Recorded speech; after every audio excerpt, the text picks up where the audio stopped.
Toujours dans le même chapitre de la santé maternelle, un nouveau numéro s'ajoute dans Famille debout, celui de violences sexuelles. Rappelons que ce chapitre a commencé avec les protocoles de Maputo et la planification familiale. Aujourd'hui, Famille debout vous apporte une nouvelle thématique intitulée Les violences domestiques face au protocole de Maputo sur l'avortement. Cette thématique vous sera débattue par Dr Moïse Biamungu, médecin au centre hospitalier Maman Olive Lembe, maître Shadrach Amani Luamba, défenseur judiciaire au tribunal des grandes instances d'Ouvira, Cheikh Ramazani Kibonge, serviteur à la communauté musulmane, Madame Zigire Yvette, pasteur à l'église La Gloire, et Madame Medite Bahati et les femmes ménagères. Bienvenue dans cette thématique. Rappelons que l'émission est bilingue. Bwana Dr. Moise, tulikuwa tukizungumzia juma iliyopita mumada ambayo inasema la planification familiale, le protocole de Maputo sur l'avortement. Basi turudie kwa Maître Amani, unaweza kutu expliquer les violences domestiques ni nini kusudi tuendelee katika mada yetu. Violence domestique, c'est y compris on a eu ma vibration, c'est déjà aussi une violence domestique. Unajua kuna banaume batesi hapa kudunia na banamke wengine na huko banamke batesi pia. Ndio, il faut pas penser que tusiseme kama violence domestique ni ya baba kumama. Hapana. Plupart des cas yenye tuliona selon statistique wanaume ambao wako kabisa trop tena watesi kwa kiango kunyumba. Bibi hana parole, bibi hawezi pana point de vue yake, bwana akisema ni amen. Unakutana matumizi ya mali ya jamaa, bwana ndio anadecide, bibi hana kauli. Bwana hawezi kuitika bibi a propose na hata kutoka au kwenda kusalimia mambo ya familia na kadhalika. Unakutana bwana mwingine kwa aggressive mbele ya watoto, yuko anatukana bibi yake, ona kaweye mtoto wa alors unakutana bwana hali anatia mobibi, hata yuko anakula ngombe kila siku, mais hawezi kunenepa. Unakutana, on ne peut pas en parler, même mambo moi je suis un praticien du droit, mambo ya kitanda, il y a des hommes qui sont devenus des hommes coqs. Hana tendresse yote kwa bibi, kukuya tu ni kupanda na maliza, je m'en fous na vile vyako la suite. Ça sont des violences à domicile. Même façon ya bibi na bwana kutembea kunjia, ça te donne déjà l'image si c'est un couple debout ou c'est un couple déjà on a bwana iko 10 km na telefone yake, il ne se soucie même pas de sa femme. On a bibi vile naye pia. Donc wakati yote kuna kosa mapendo, kuna kosa ile ukaribiana, ile tendresse mu couple, ni violence domestique. Kuna kwa pia unyanyasi mwingine, bibi anatumika analeta mshahara kwa neema ya Mungu, bibi ndio kukazi, akileta mshahara bwana anajiapproprier hiyo, la femme n'a pas de décision sur son salaire. Et pourtant ameitumikia na anazapenda akuwe na kitu fulani kupitia ule mshahara, anazapenda akuwe na droit à disposition pour avoir réserve.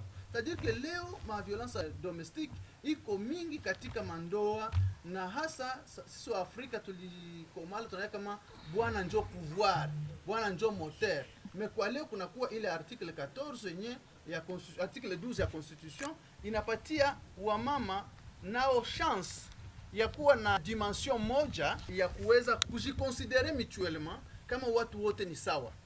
Ujisia mwanamke ana haki ya kusema upana point de vue yake, anaweza katala kitu fulani yenye hairevenir mu conviction zake, na ile yote ni sherti iweze pia kuwa tenir en compte dans le ménage. Et à toute le fois qu'il n'y a pas concertation dans les ménages, c'est déjà un bon signe, il y a violence à domicile. Asante bwana maître, sijue kama bwana Moïse anaweza kutueleza aussi les violences domestiques face au protocole de Maputo sur l'avortement. Inaweza kuwa nini? Oui, en fait tusi mimi nasikia sasa tunasema violence domestique mais en principe tukisema violence domestique tunakuwa plus large. Ningelipenda turudi mu violence conjugale parce qu'au moins il a concerné couple entre bibi na bwana. Tunatia peut-être les enfants quelque part en évidence à côté, bien qu'ils sont aussi concernés. En fait, en ce qui concerne la violence conjugale face à la thématique et avortement, nous, on a le contexte où le concept ya kusema la masculinité est négative. Et c'est ça, en principe, le problème. Yote yenye unasikia maître na évoqué hapa, ma masculinité négative, ma masculinité toxique. Mais c'est ce qu'on dit souvent par les encouragements, malheureusement, des coutumes, des barrières de religion, tu vois. Par exemple, kanisa itakwambia kama baba ndio kichwa ya nyumba, gisi Yesu ndio kichwa ya kanisa. Nikipenda she na vraiment ça c'est une barrière très sérieuse et yenye natuma à un moment donné les droits de la femme est enfreint, violé vraiment. Et malheureusement kuna kwa ile ambivalence entre kanisa, coutume. Chef coutumier mbele mwanamke alikuwa anakula nyama ya ikabo robonzi, ya nyama ya kuku. Ni mabitu moja yenye ilikuwaka iko restrictive. Donc il y a des masculinités toxiques. Na kuna kwa batu au sein de la communauté benye bana constituer barrière sur le plan protocole de Maputo. Kuko mtu mwenye hayu hata sheria gisi maître alisema. Sheria iko hawaivilgarize na wewe peke haujua hata uko pale juu ya kupinga. Na ndio maana nilikuwa nabambia mbele ya kupinga sheria il faut naona kuna jimesurer devant la situation. Kama mwanamke mwataweza kuja hapa anasema anakia tafuta planification familiale. Oh hapana, wewe hapana, uposhe fanya vile. Bwana wako yuko wapi? Mais est-ce que unawapi yule mwanamke anaishi mfoyer yake? Haubiyu. Sama ngikiapa anakuambia magumu yake utamsikilia huruma sana, même si bwana yake haiko unamtunza parce qu'en principe kusitomtunza ni violer droit yake. Mwanamke indépendamment de la volonté de son mari a droit de décider sur son propre corps, a droit de donner son propre consentement. Inversement, wana haizi imposer bibi tosha mimba au tia maraba méthode contraceptive. Kama mama apendi, mama tazala. Hauko obligé juu wanawake tuanze muimposer. Non, tushazala watoto ine ipaso tie kadena ufunge buzazi. Tunakamata musanse ingine parce que kuba nome nao wanapendaka ba forcer ba bibi yabo. Bapange buzazi nabo benyewe abayapenda. C'est aussi une forme de violence du droit de la femme parce que la femme a droit de décider sur son propre corps. Et ces masculinités négatives et toxiques tuko tunapenda sana mu niveau ya vulgarisation ya sheria, tuko tunahusisha batu ya dini parce que je vous dis sincèrement c'est parmi les blocages et tout qu'on a. Mais en réalité navo ni batu tusashie bana vivre zile zambi, bana vivre ile udhaifu. Na gisi tulisema mbele ya maana ni kupata mafoyer ziko stable. Baba na mama wanasikilizana, batoto wenye biko éduqués. Les enfants éduqués qui savent les limites, wanajua sheria, wanajua haki, wanajua kinga mwili, wanajua comporter bien dans la société. Certaines lois ne s'appliquent pas. Je pense que maître Atta nous contredire. On ne peut pas appliquer la loi à un innocent. Non, on la quitte. Donc kwenye hakuna upotevu, kwenye hakuna zambi, hakuna jenama. Haiko vile mama pasteur. C'est un peu ça. Donc pour moi, j'estime que tu n'as pas le choix kusaidia jamii, la société, tout est stable, mais plus pour renforcer vulgarisation ya sheria kwa wana dini baijue parce que wataweza saidia pia nchi kuendelea. Wakati mtu anasema kutosha mimba ni zambi, kesho yake fio yake anabeba mimba yenyewe anamleta parce que yeye hatatika aibu yake ionekana anamleta, na ule fidèle anamwambia ni zambi. Unaona quelque part kuna kwa hypocrisie. Ile sheria ingiingia makanisa watu wanavijua, wanaviongelea, wanavijua.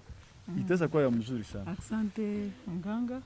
Basi swali kwa mama, tunasikia wanatakia makanisa, tunajielekeza kwa mama Nzigire kulingana na hizi maviolence ziko zinatendeka katika jamaa na kulingana na hii sheria ya protokoli ya Maputo ambayo inaruhusu mwanamke kutosha mimba condition fulani.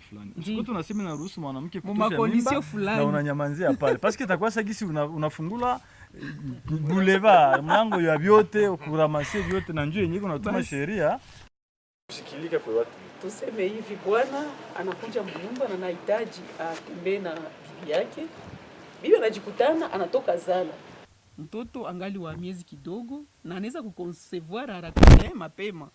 Sasa huyu mama anajikatalia. Mimi nawaza pale isha kwa deja violence. Wakati baba anataka kuimpose bibi yake bafanye kitendo kia ndoa wakati anajisikia haiko tayari. Naweza ni violence bwana daktari ama maître anaweza kutueleza. Violence. Okay. Wakati nakuwa wanaita VPI. Donc violence commis par un partenaire intime. Okay. Mama foyer, unakia tu hiyo anakuwa tu nisombe mkino kila siku, unamrukia unafanya kitu unataka.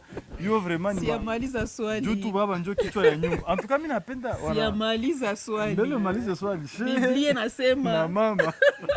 Biblia nasema tusiimane. Sio kisi mnatuambiaka mama pasteur, bwana shehe.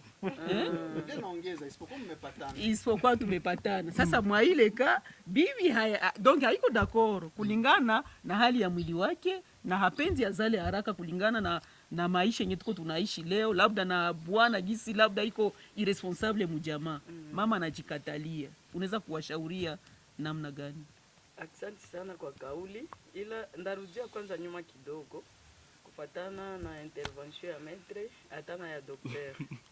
Mimi narudia nyuma kidogo juu nilete mwangaza juu sana nilipana jibu kusema kama kupanga uzazi haiko mubaya, haikukuwa musansi ya avortement. Haiko musansi ya avortement njo nilijibia yako. Nikasema kama kuplanifie ni accord.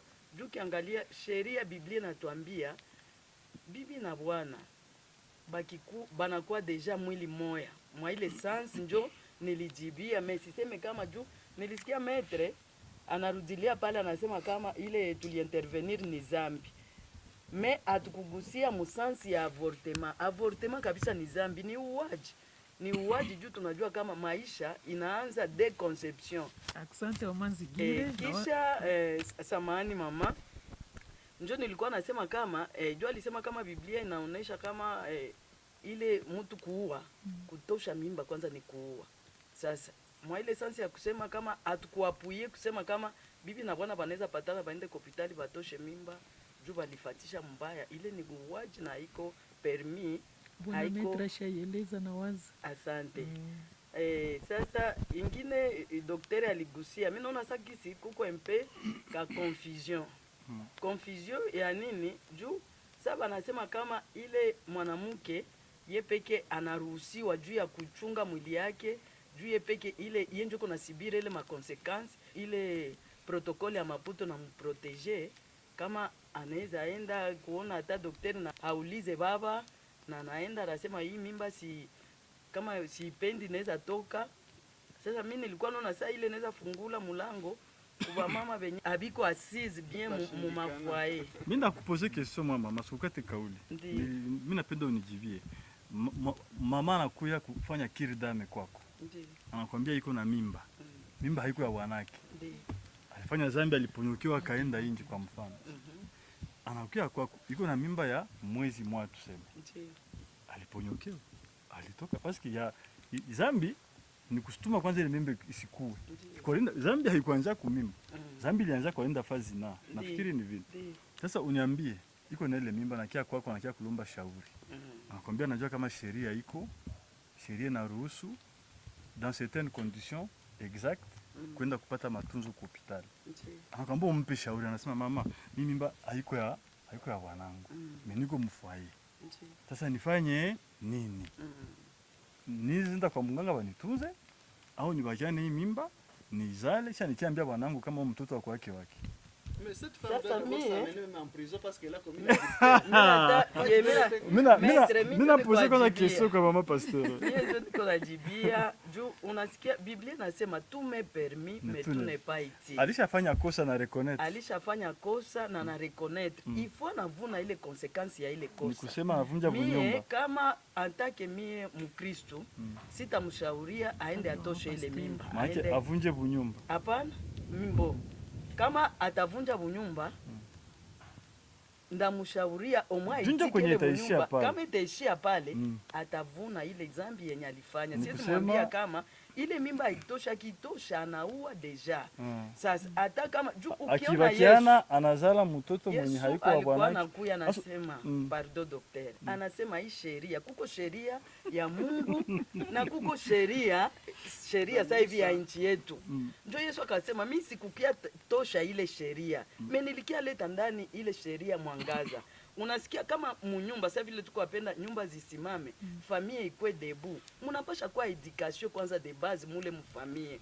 Ule mama manake alienda kwanza kinyume. Vile alienda kinyume, mimi kama vile Mkristo siwezi mfichikie ile aibu wala nifunge ile nimwambie kama ile mimba uende itosha, akitosha ukitosha unaua. Tunakutenga Na bwanako akijua kama ulibeba ile mimba, ifo anapata education. Pourquoi iko alitikaka kwanza ile bwana aingie ndani ya ile nyumba, ile ni betize haiwezi kuwa favoriser en tant que Mkristo. Alitiko ule bwana kaolewa mule, ifo anakuwa mwanamke. Njoo mwanamke ule anajitika na shuka kuma norme ya jamaa. Njoo anasemaka ukaedike une femme, unaedike toute une nation. Sasa ule femme kama wakati ya kutosha tuko tunaongelea couple yenye iko parfait. Oui. C'est-à-dire tuko tunaenda chez wote mu même principe. Logique. La logique est simple et claire, il faut tout agir njo en amont plutôt que d'agir en aval. Njo role ya église en principe kushauria pa mama basifikie mwa ile hatua ya aibu. Nafikiri njo vile hatuko tunaenda mbali sana na kitu tunapaswa kuwa. Sasa tuko tunaonesha les dangers yenye itaweza fikia kule mwisho. Juu inakuwa sasa ma equation, ma régulation des choses, mais l'idéal ni kupiganisha hiyo kitu isifanye nini? Isifiki. Na ndio kazi ya ule mama daktari samani. Ule mama sasa akishajua kama ile protokole ya Maputo iko sasa inamufavorize na muproteger. Aone kama pale ni kufungula kabresh moya Kenya. Na hawasemi protokole ya Maputo haisemi asi mama alienda anatembea ovyo ovyo anabeba mimba na kia bana itosha. Protokole ya Maputo haisemi. Asante bwana daktari. Ba mama bapate mafundisho. Asante wa Mazigiri. Inaweza kuwa mzuri. Asante wa Mazigiri. Au kujibia swali yangu basi tunajielekeza kwa bwana shehe.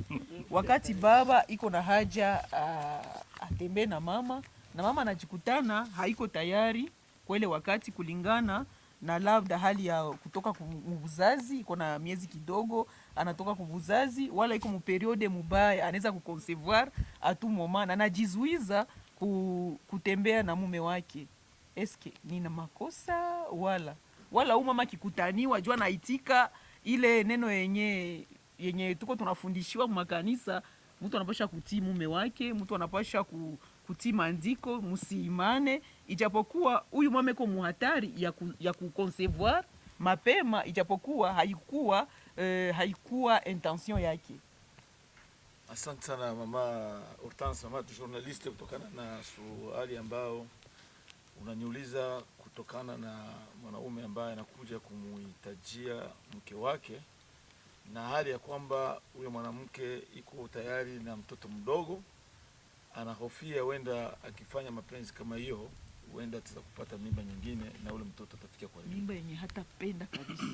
Ndio hiyo kutokana na mapenzi yake. Kwa hiyo sheria hizi zote, sheria ambayo unazungumza, Uislamu haikuacha kitu, yani kila kitu kilikuwa kipangiwa.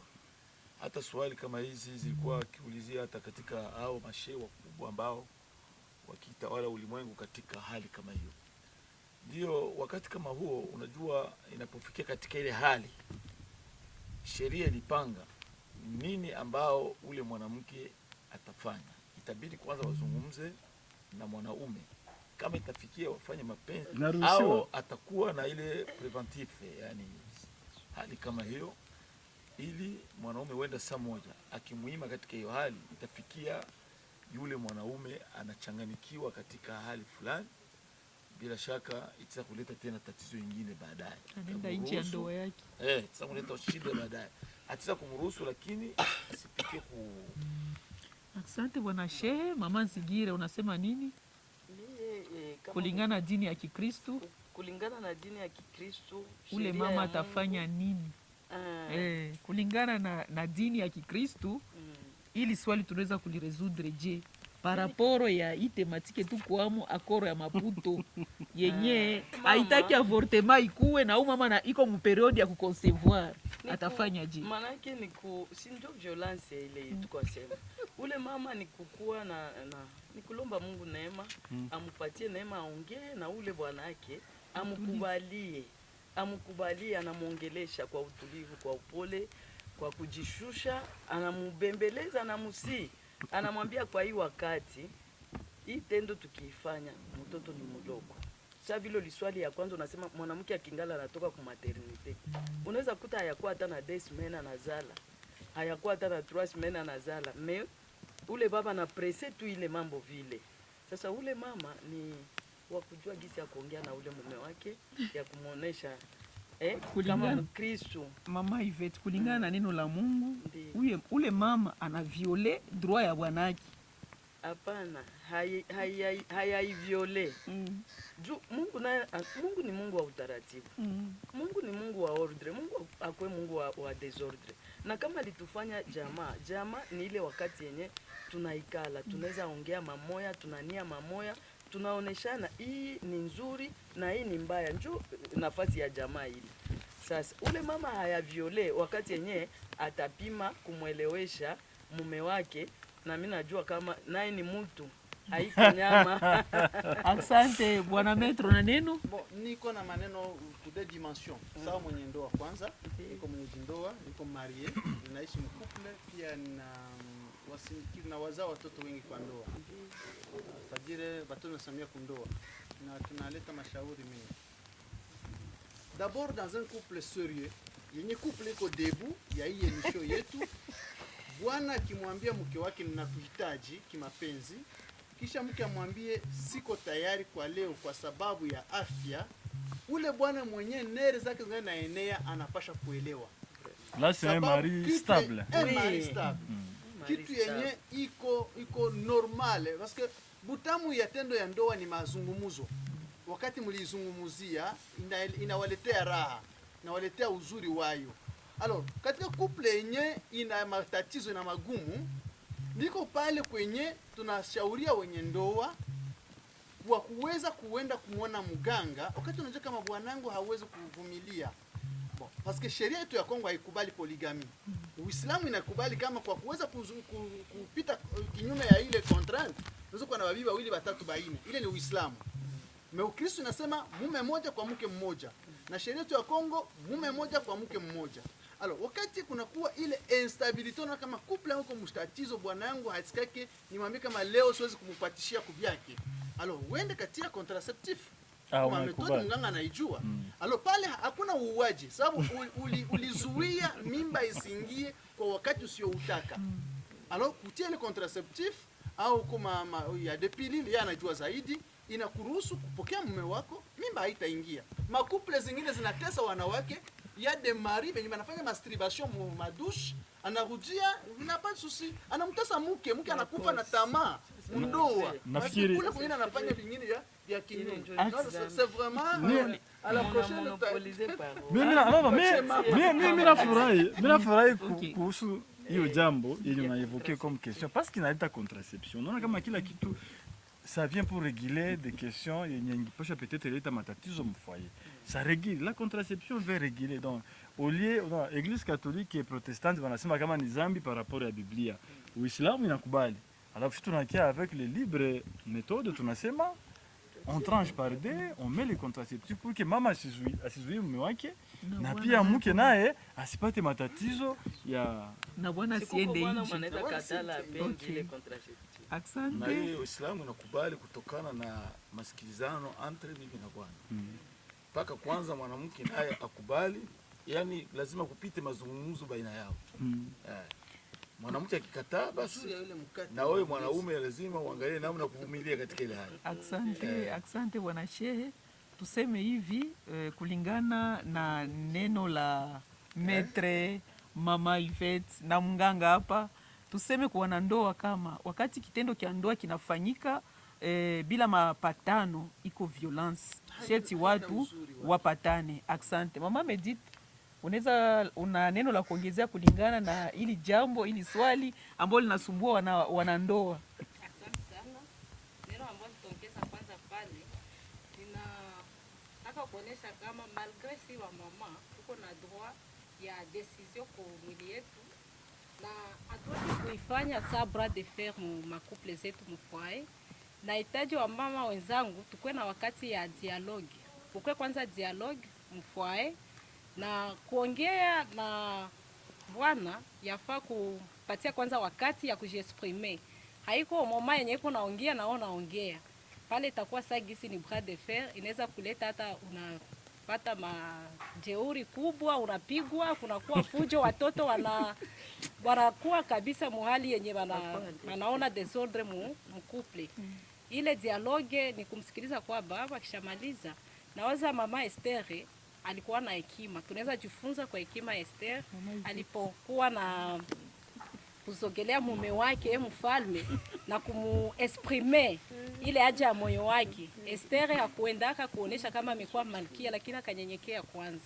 Tunyenyekee tukamsikiliza baba ile ambaye anasema, akishamaliza ndio na sisi tunaweza kujiexprime na kumuonesha nini inatuma siko tayari kwa ile kitendo kama Musa kama na ile. Asante mama Medite. Kuna wamama ambao wanakuwa na tabia fulani fulani ambazo tuko tunakondane hapa za kupeleka bwana aingie donc anguke mutego ya hii avortement yenye protocole d'accord iko na encourager. Mfano baba iko na besoin ya bibi yake na bibi anajikutana alilomba bwana grand super akumupatia hayo, anachunga saa occasion ye bwana atapenda tembee naye, inakuwa occasion ya kumsanctionner, sitatembea na wewe kusudi apate ile satisfaction yangu alilomba. Sasa na wakati hiyo bwana yake naye anajikutana iko mubezwe kabisa, unajikutana bwana anaanza tembea na mtu wa kazi. Na waza ile ni violence sexuelle aussi yenye bibi ana occasionner kwa bwana yake. Wakati bwana anajikutana anaanza tembea na mtu wa kazi juu mama alikatala kumsatisfaire. Unaweza kushauria wale wa mama namna gani? Wenda baba alibebesha mimba kwa mtu wa kazi, menena kwa problemi hawataweza kuregle mjama. Unaweza kushauria wakina mama nini kulingana na hali hii? Jibu ambalo naweza sema pale na ushauri, tamaa ni tamaa. Wakati baba anasikia na kuhitaji na iko deja prêt juu ya ile acte, sidhani kama kumkatalia ndio kumsaidia, kwa sababu inaenda kumutia mu infidelite, na kesho ile infidelite itabutire kunini? Kuna kosa te poligami kushiwa Kristo. Bwana kishaleta mwanamke wa pili wala nenda tafutia nje, wewe utalomba grand super. Wakati mwingine yeye ni bure tu kwanza. Huko mwa hata lomba hata niseme tu ni affection. Sababu anamuonaka na mpenda tu, alimpenda tu na anamtamani siku za kutosha, unalomba grand super. Yeye hata lomba taki. Yeye kwa pale ni kutimizia baba kutamaa zake za mwili, ukishaitimiza ndio umkalishi. Mwongee muoneshe kama mimi kusaa zangu fulani siku fulani ningelihitaji tukwe naweza fanya nini, tukwe naweza kujiabstenir. Ni kukamate ndeza sema mu dialogue mfoaye, ile dialogue ikuwe na kama tunaweza patana sote ni calendrier, kama takubali ni kumuonesha siku zangu fulani baba, kama unaweza kunisaidia. Esther alisemaka waliha, mwambia waliha baba yangu nikubalie siku fulani, kama na mimi siku apate ile kibali basi ya kupata hata ile pumziko kidogo juu tusiingie munini mutatizo. Na kumuongezea tu dada, kama ile siku inaweza kuwa ni siku ya ovulation na anakuwa mbese, mimi sikubali ile yenye metra alisema kama zamani swatu walikuwa nakamata nyumba fulani fulani, mwanaume anaenda unaweza enda kule sana, naenda mnyumba ya pili wala nabakia mnajiabstenir wala mnapatiana migongo mnafanya nini pale, mawazo yake iko naenda na waza vingine. Kama après pale kesho atasema idaer bo mimi naenda na fulani, mimi nasalimia fulani, kumbe anaenda kufanya nenda timilize ile besoin yake. Juu ni besoin kishawaka na waka. Asante wa Medite bwana shehe. Na hizi ndio sababu ambazo zinaleta shida katika ujumba, surtout wakati mwanaume anapokuwa iko na haja ya tendo la ndoa ambao wanasema. Nilipendelea niwafahamishe wanawake ambao wanatufuata katika muda kama huu, sisi wanaume tuko na shida na tuko na problemi ambayo kubwa. Wakati mwanaume anapokuwa katika hiyo hali ya haja, hiyo mnyengelele inakuwa tayari imeshampanda ndani ya kiwiliwili, mwanaume anakuwa katika hali ya kuchanganikiwa katika jambo kama hiyo.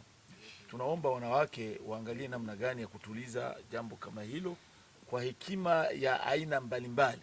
Mwanaume anakuwa iko na shida ambao hata kina daktari wako hapa, kina metre. Mwanaume anapokuwa akienda mbele, mfano alikuwa na haja kama hiyo, wewe unamfanzia ile bras de fer katika ile jambo, akija kukutana na mtu mwingine huko, kumrudisha tena yule mwanaume inakuwa ni shida.